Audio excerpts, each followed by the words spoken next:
I'm Jamey Moore, and I'm president of JMProductions in Gadsden, Alabama. We a video production company. We do commercials, corporate videos, and independent films.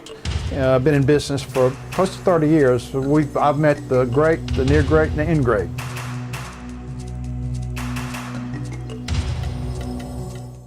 You know, silent films came online first before sound movies, and up until the late 20s, everything was silent.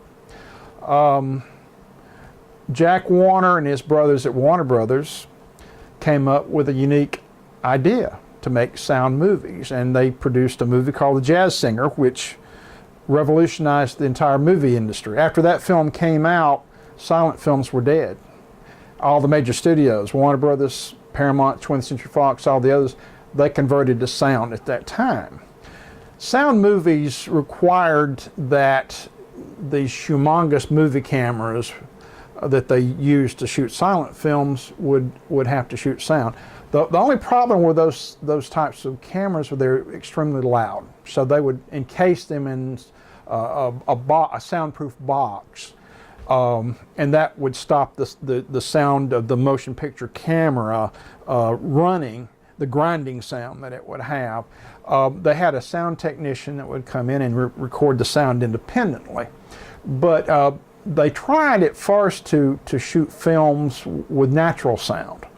And they found out very quickly that natural sound did not work a lot of the times, because sometimes the sounds were they just weren't loud enough. The sound didn't go with the picture for some other reason. So they decided to make their own sound effects.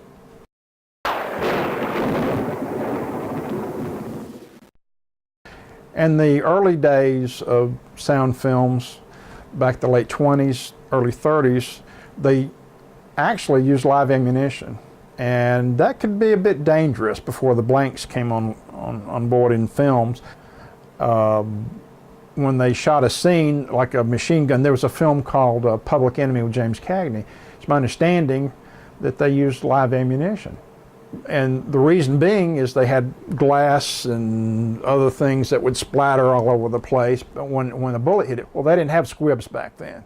So someone would take a machine, say a machine gun, and then they would move everybody off the set, and then they would have the cameras running, and then they'd shoot that scene with the actual live ammunition, shooting the little holes into the buildings or the plate glass windows.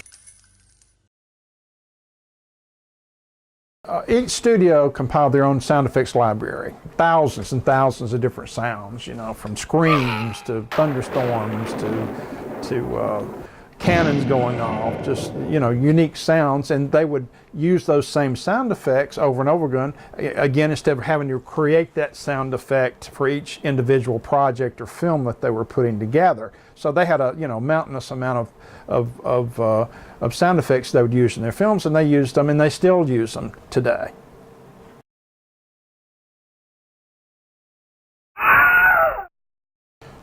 The Wilhelm scream. Well, the Wilhelm scream is probably the most famous sound effect in motion picture history. It's been used in hundreds, if not thousands, of films and television shows and commercials. It was voiced by a man named Sheb Wooley. He was called in to do sound effects for the movie, which is not unusual for actors to be called in later on to go to a sound effects studio to do that. And he was asked to do a scream. He appeared in the movie as an actor also. Well, the first take he did the Wilhelm scream, and it's history.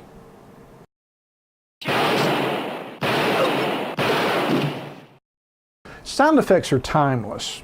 I know in our Warner Brothers sound effects library, we have effects that date back to the mid-1930s that we still use. Warner Brothers had the best sound effects library, I think, in any motion picture studio.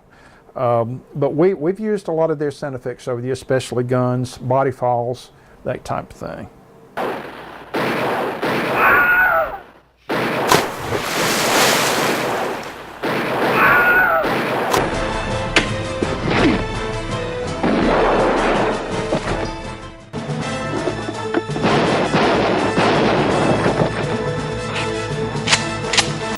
Would you appreciate the fire finer things in life. Freeze, damn it! Let me give you my autograph.